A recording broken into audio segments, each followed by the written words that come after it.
guys, what is going on? My name is Gordon Mastin, and welcome to the DIY Wrestling Podcast. And tonight, we return with Lucha Underground. I'm going to explain a couple things here real quick. 3, because there's been 3 episodes. 1, for all night long, I tried recording a live reactions video. It didn't work out to the best of my ability. That's kind of the way it is, kind of the way it happened. Had things to do later that night. I didn't really have time to pop out a thoughts video on it. And then, I'm that kind of guy with YouTube where it just comes out as, if I can't do it immediate or within that night, I find it pointless. And I know that just sounds stupid, but I want to pop it out ASAP when it's happening, how it went down. I want it to be as fresh in my mind as possible. 2, because episode 2 did not get reviewed. I'm going to be doing the last 2 episodes of the season because I get to do a thorough review of the last week's episode. Well, as thorough as I can possibly remember because I'm going straight off memory. Don't have notes. I had my notes last week. Kind of got lost. I legit wrote them down. Things happen. Oh, yeah, that's what happened to them.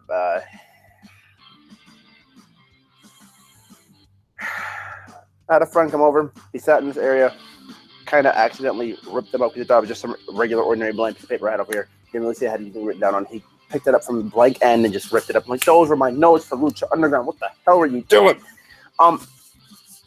Yeah, which is probably why I should start taking notes on my tablet. Number 3, we're reviewing episode 3 of the third half of the new season, and a lot's going on.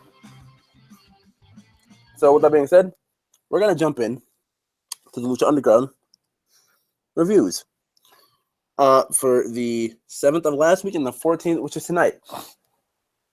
So that being said, how you guys doing? And I apologize for the last few episodes of the last 2 seasons of the last season that kind of wasn't reviewed. I apologize. A lot going on. It's kind of in a high point. Not a high point. Kind of a high point of a depression. If you didn't see my update video, long story short, I was on a high point of a depression, had no motivation to review anything, but I did keep up and I did watch everything. So I feel like I owe thoughts on things, but I feel like I kind of gave them in the update video. So if you want to see that, go check that video out.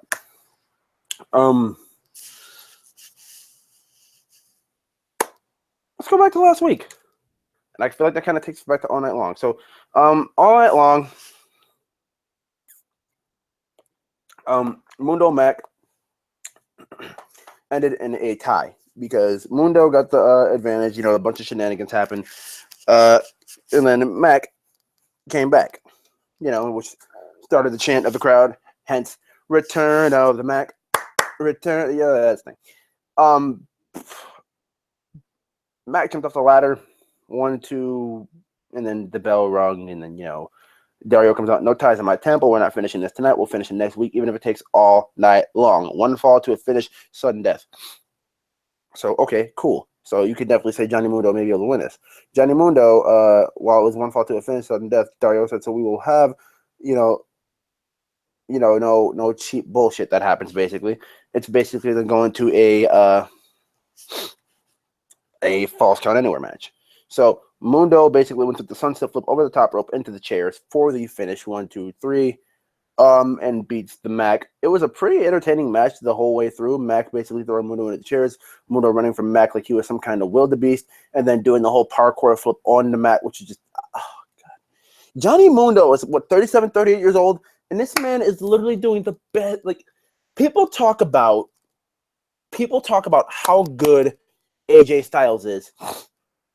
Like, how much, AJ Styles is this good, he can do this. AJ Styles is that good, he can do that. Can we talk about how good Johnny Mundo is for just 1 second? Because we sit here, we give AJ all this cheers and adulation. And at the same time, while we may give AJ the cheers and adulation, because Lucha Underground is as underground as it is, no pun intended, people sleep on it and they're like, it's this hokey type of thing where it's just like, yeah, the wrestling is cool, but the stories aren't. That is not it at all.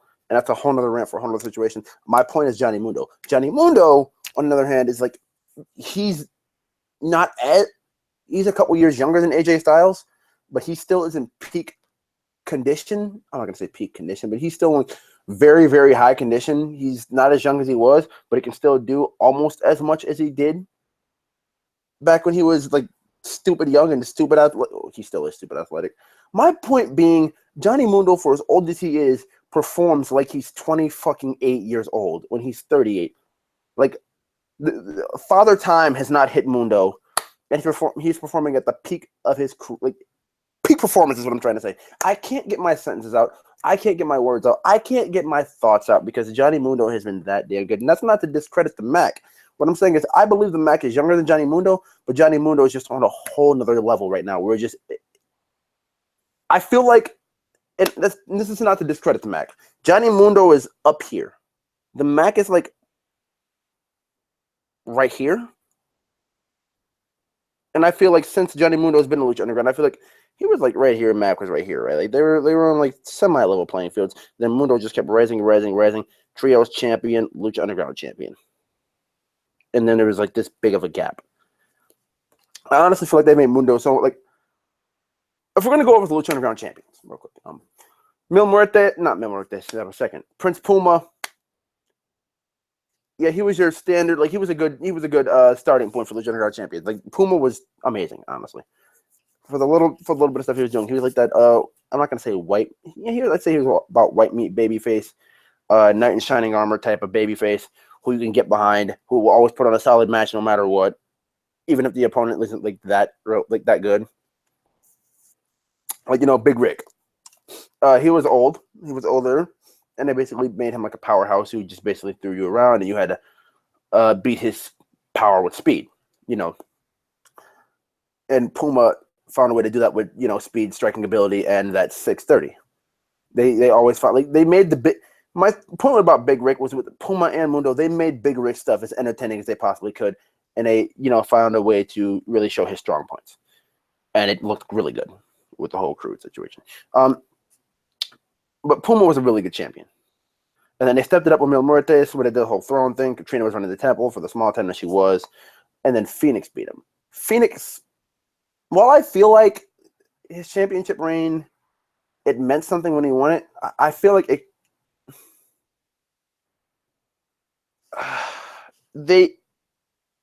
Phoenix championship reign would have been like kind of a repeat of Prince Puma, just, different wrestler, different style. And I feel like Phoenix is more of an emotional character you can draw yourself to emotionally than Puma is. But I feel like it basically would have been the same story. Just I don't know. It would have been same championship reign. So I feel like they gave Phoenix the championship just to give the man the nod. Like, hey, we really appreciate what you do. You're an awesome competitor. You really deserve this stuff for all the hard fucking work you've put in, all the blood, sweat, and tears you've shed. I feel like that was it with Phoenix. With Matanza, that was probably my favorite reign of everything. Matanza Cueto was pretty good reign. I enjoyed it. My favorite match of his is probably the one that he had with Cage, to be completely real with you. Like where I actually thought, like they worked me to the point where I actually thought Cage just might have had a chance with the gift of the gods. And then Mundo wins it. And it feels like they've put him on a pedestal that's just above anybody else. Like it's out of control how good Mundo has been.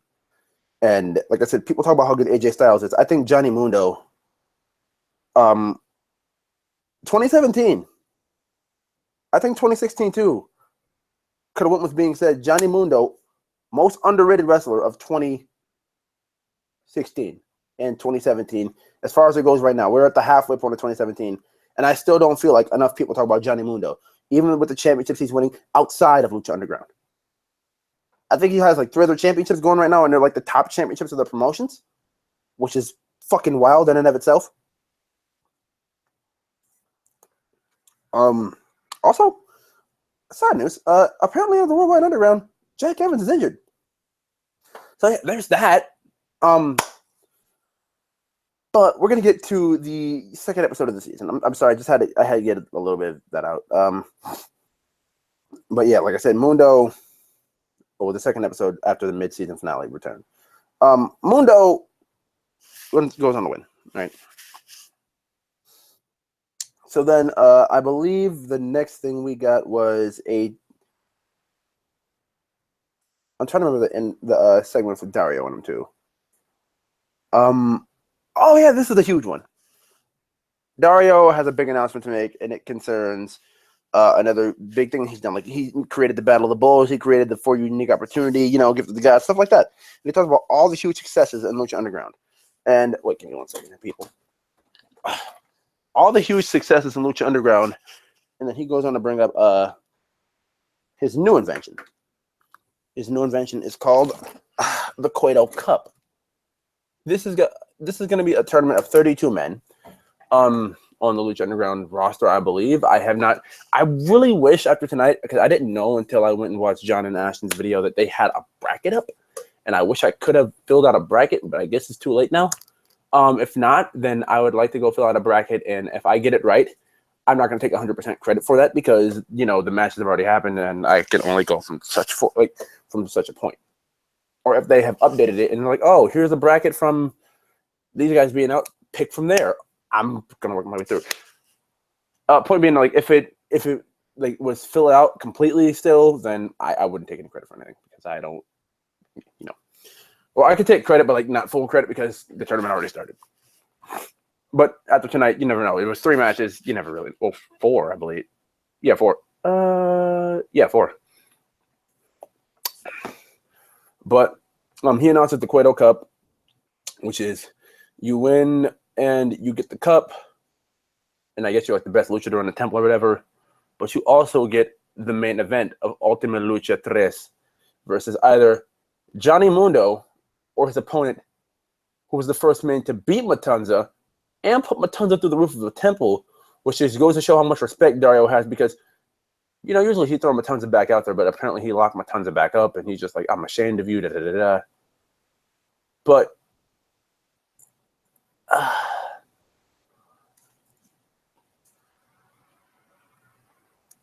he's giving it to Ray. And this really scares me, because if we're going to talk about AJ Styles equivalent, Johnny Mundo, the biggest fish in the pond being John Cena in WWE, equivalent to that, Rey Mysterio, Lucha Underground. I've said it since the beginning of the season. I'm not a huge fan of Rey. I'm just not. I'm really not. But the thing with Rey Mysterio is Ultima Lucha 3, he'll put on a good match. And I can't really argue against that. And I can't argue against, Mundo versus Rey. But I can fear it, though. I can fear Rey getting the win over Mundo. And I just feel like Lucha Underground, I don't want to just, like, wildly jump the shark. Just, I don't want to say they dropped the ball, Mundo. Because, obviously, they've been really on fire with Johnny Mundo for a while. And, like, I don't know. Who would Ray get the title to? Like, would Matanza beat Ray? I don't know who I see beating Ray. Would they put Cage over Ray, since Cage is now, powered by a god? I don't. We'll get to Cage. We'll get to Cage within the next episode. But yeah, the winner of Mundo versus Ray is gonna be in the main event versus Actually, I don't know how it's going to go, because I forgot how Dario said it. It's either going to be someone in the comments tell me. Someone in the comments tell me. Is the match, like how Dario said it, is the match between between Ray and Mundo going on. Yeah, Ray and Mundo goes on first, from what I believe Dario said. And then the winner of that match goes on to face the winner of the Cueto Cup.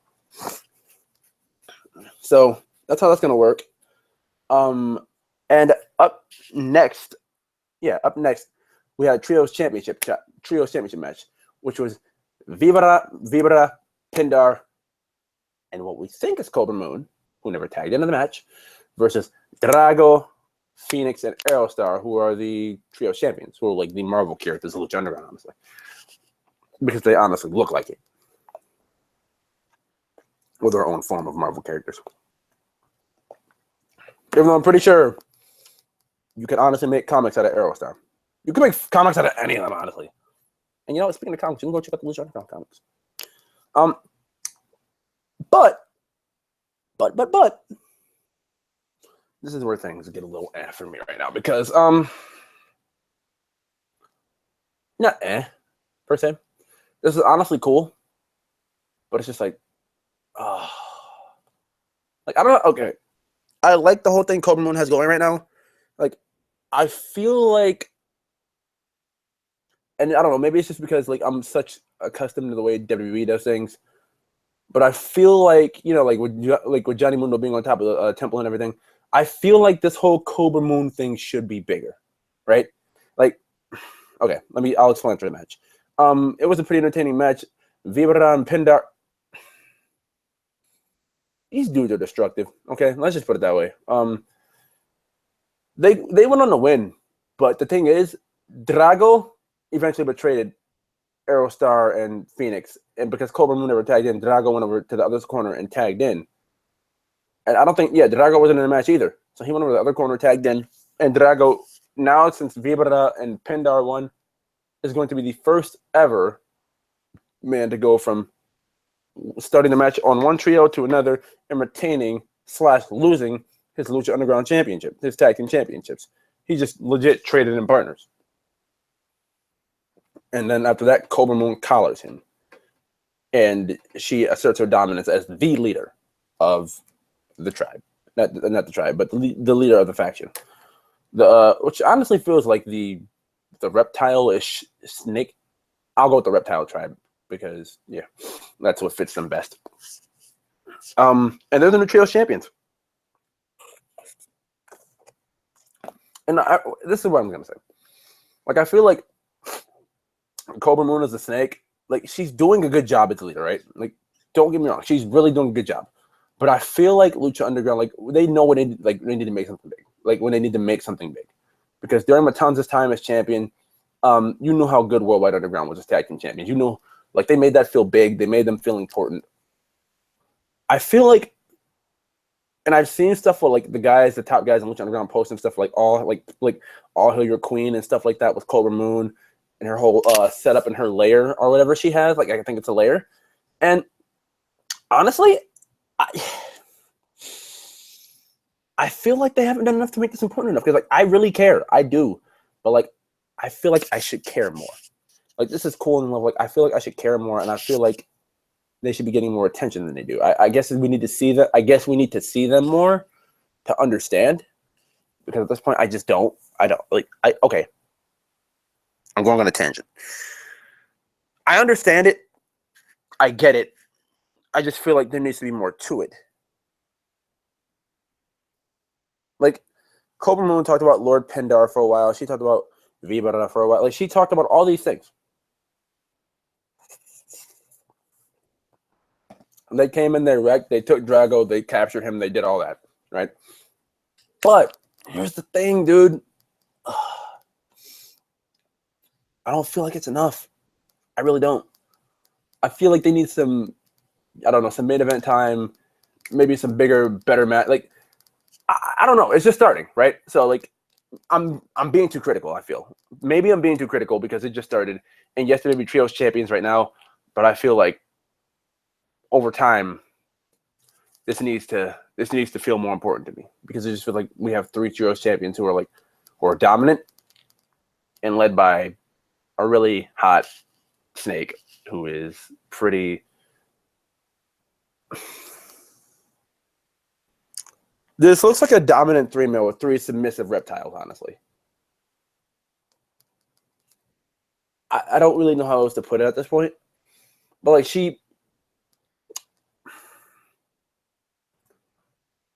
I don't know how I can put this. Because, like, all I really want to say right now is, like, hopefully over time, because they're trios champions, it gets better. Like, I don't just want them to dominate their trios matches.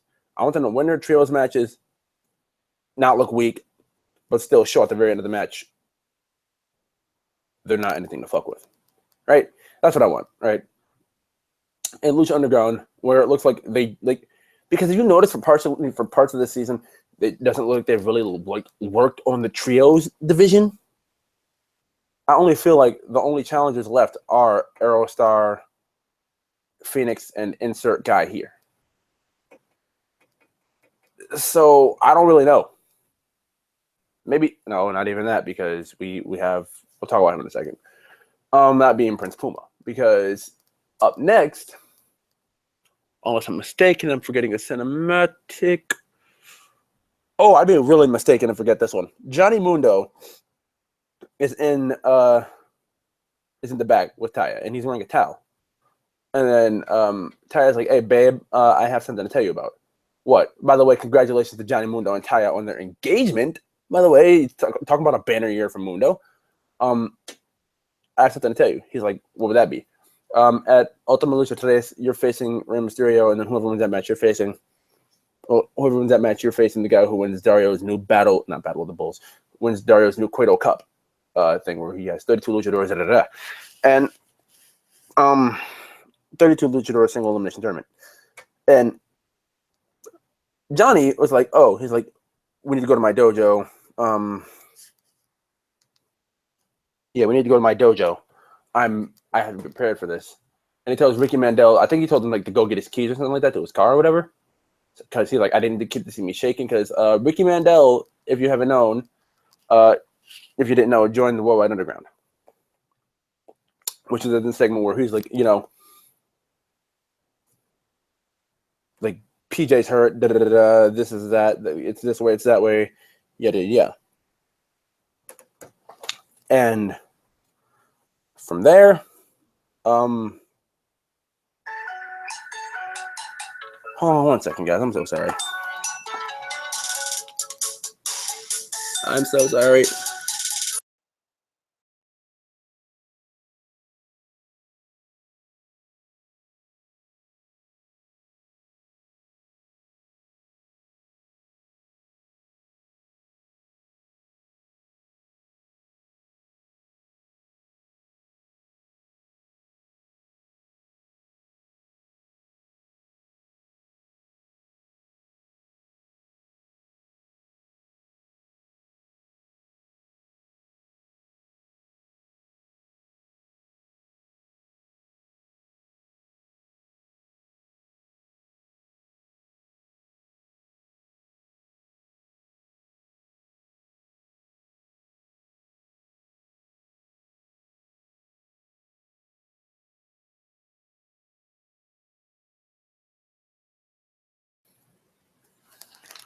I'm so sorry, guys. Anyways, where are we? Oh yeah. Taya says, "What do you want to do?" And then Mundo's like, he's like, "We need to get to my dojo immediately." And it's, she's like, "Babe, aren't you gonna put on pants?" Johnny Mundo with the line that lit up the internet. I did look you guys seriously in the camera hole and stare you guys straight face to face and say this: "There's no time for pants."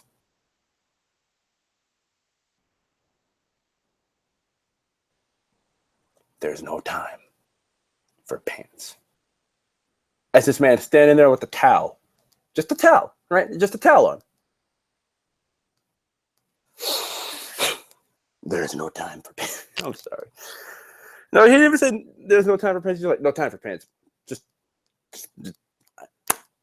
move. Let's move. And up next, because this is a feud that's still going, and I don't even say it in a bad aspect. I just say like Prince Puma versus Mil Muertes in a Boyle Heights street fight. All around solid match. Katrina tries to cheat, and basically, to sum it up, Vampiro tries to cheat.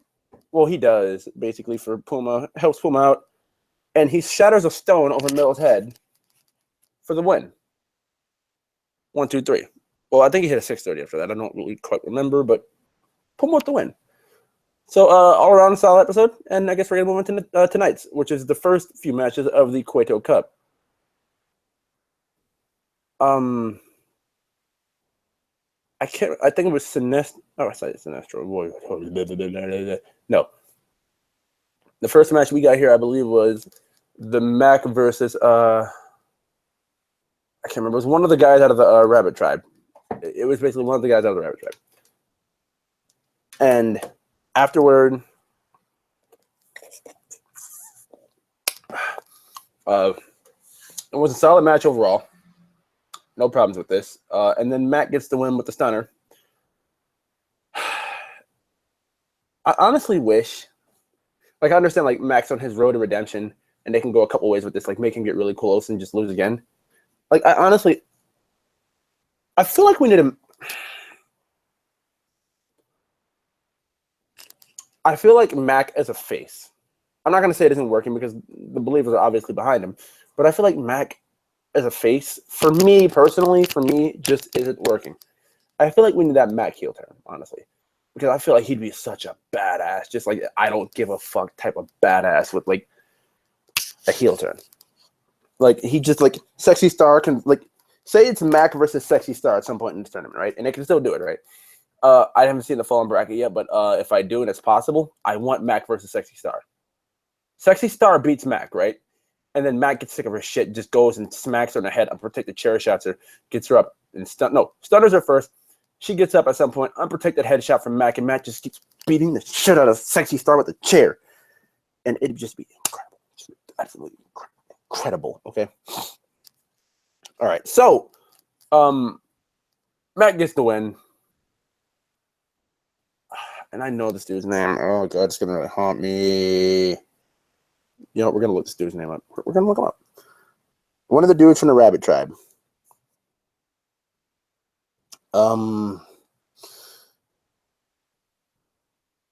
That's nice. Underground results.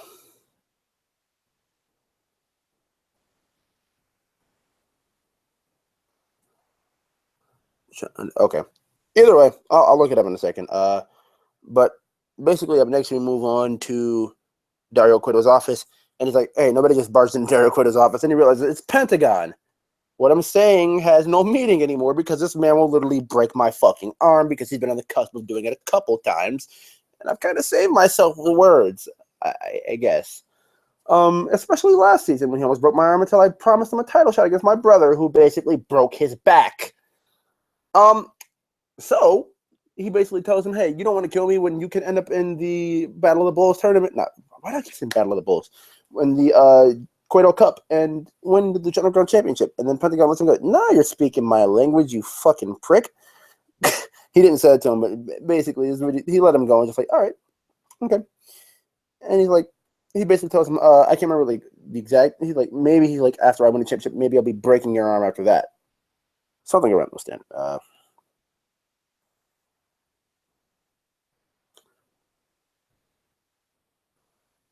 All right. I really have to learn these guys' names from the Rabbit Tribe other than London.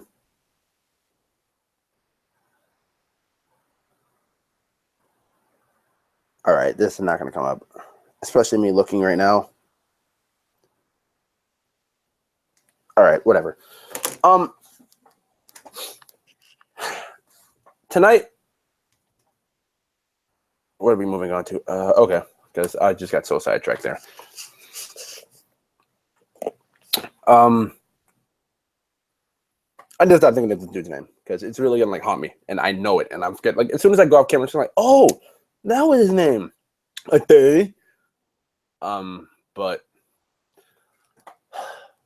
anyways, strong match. Like I said, move on. We get Pentagon in Dario's office, and then puts him in the Battle of the Bulls, and then we get Argenis who's in the ring, and Argenis, his opponent, and it's the beauty of like commentary, like not knowing anything, and like just still like, oh my god, he's back. Pentagon Derek.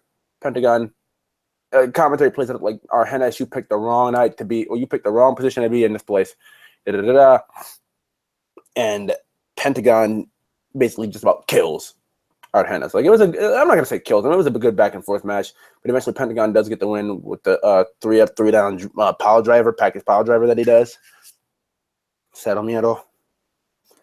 But after the match for the second time, he breaks Argenis' arm, which is what I love when Pentagon wins matches because I don't even think he's a técnico or rudo.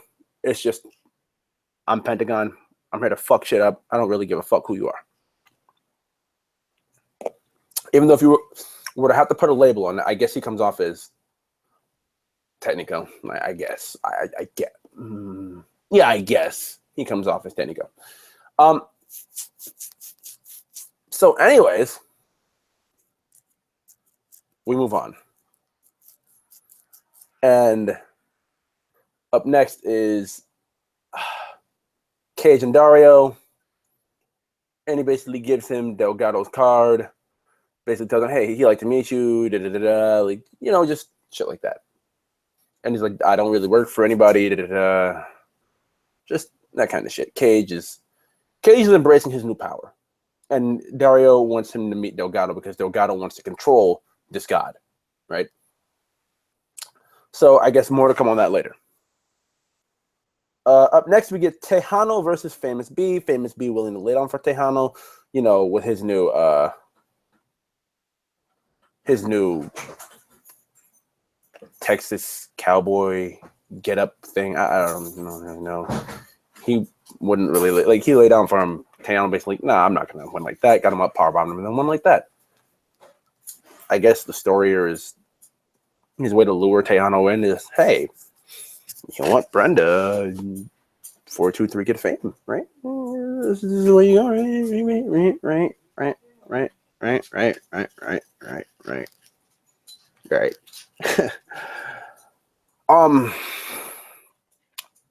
But I guess at some point, Famous B and Tejano will be a thing. I mean, it has to be. Tejano wants Brenda. That's kind of the way it's gonna have to work, right? I can really head tilt again. So that was that. And am I missing a cinematic here? I don't think I am. The last one comes after the main event, is what I believe. Main event time. Aerostar versus Drago. And I guess the way they played this up was they've had an unofficial best of 7 series, like I'm not going to use the word unofficial. Yeah, I guess I can. Unofficial best of 7, where it's just like they faced off 6 times and it's 3-3. I wonder who's going to win the final match. And just like to put a little more intrigue into it. So Drago and Aerostar, this match is meant to be some 25 tope, a bunch of like 30 strike type of thing. It's like one of those matches where it's like, hey, you're like my brother, dude. I don't really want to beat you up. And then it's just like when I have to fight you, okay, it's like a bunch of storytelling. You know what I do. I know what you do. I don't want to get caught in something you try. You don't want to get caught in something I try that you obviously know of. So I feel like Aerostar tried to play this match out like, I don't really want to hurt you, but I have to use, technique to beat you because you basically know everything I can throw at you. We've been partners, we've been opponents, we've been champions together, that kind of thing. You're like a brother to me.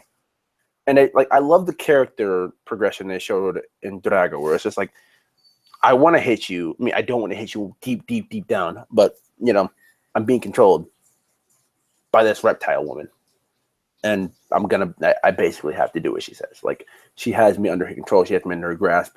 That good side that is just like it's like this. It's like this. You see, my fingers are barely still open. So there's that. But all around, it was a well-told story. This main event was basically story. It wasn't meant to be like a 5-star banger. And like I didn't notice it at first. Like I'm just like, oh god, like come on, are you guys gonna kick it into like 3rd gear? No, this match was meant to stay in 2nd gear. The Dragon's Whip, which is Drago's finish, got used against him by Aerostar, and then Drago turned it back around, used it on him, and basically won. And then basically beat down Aerostar from there, as Cobra Moon told Drago, kill him. And from there, we move on to our cinematic that closes the show, which is Delgado and Cage, where it basically leads up to Delgado saying, oh, you're embracing your new power as a god. And then Cage is like, yeah, I know you're some kind of big shot. I don't really care to work for you. I don't really want to work for you. I work alone. I'm not a man. I'm a machine. And then he punches Delgado out, and I guess he made him bleed. I don't know if Delgado is dead. Good chance he could, because the way he punched him, odds are Delgado is dead, and Cage is roaming free, which means if Cage really wants to at some point, the only thing from keeping him from killing Dario, which, because he has the power, he's El Jefe. He's the boss, okay? So I guess if many people put their hands on Dario, they have that respect to know he's El Jefe, he's the boss. He can give me what I want, realistically. So there's no reason to kill him. I can threaten him. I can choke him, as Katrina's done a couple times. I can grab him. I can almost break his arm like Pentagon. A lot of people have put their hands on Dario. A lot of people have threatened to put their hands on Dario until he uses his amazing manipulation tactics to get out of it. So you know what? that was it for Lucha Underground. Really interested to see where this casing, really interested to see where this entire situation goes with the whole tournament. So I hope you guys enjoyed. Remember, if you didn't, leave a like on this video, subscribe if you're not subscribed for more of that Lucha Underground goodness on my channel. And I will see you guys next week for more Lucha Underground. See ya.